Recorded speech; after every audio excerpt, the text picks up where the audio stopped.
কেন? আদালত তারাই হামলা কেন? বিচার চাই, বিচার চাই। আইনজীবীর হত্যা কেন?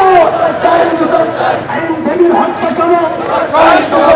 বিচার চাই, বিচার চাই। ফাঁসি, ফাঁসি, ফাঁসি চাই। ইসকনের ফাঁসি চাই। Boycott, boycott. ISKCON boycott. Boycott, boycott. বীর শ্রেষ্ঠ শহীদ আবু সাইদের রংপুর এর সম্মানিত সংগ্রামী জনতা এবং এই মাঠে উপস্থিত আলেম ওলামা ও দিনী তৌহিদি ভাইরা, আসসালামু আলাইকুম ওয়া রাহমাতুল্লাহ।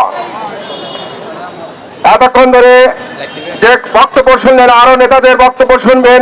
আমি আপনাদের সামনে ইসকনের 8টি দফা, যে 8 দফা নিয়ে তারা কথা বলছে, এই 8টি দফা আমি আপনাদের সামনে উপস্থাপন করছি। এই 8 দফা আপনারা সঠিকভাবে বিশ্লেষণ করে দেখবেন। এই 8 দফা যদি মেনে নেওয়া হয় তাহলে বাংলাদেশ খণ্ড বিখণ্ড হয়ে যাবে। বাংলাদেশ ভারতের একটি প্রদেশে পরিণত হবে, ভারতের হিন্দুত্ববাদী রাষ্ট্র কায়েম হবে।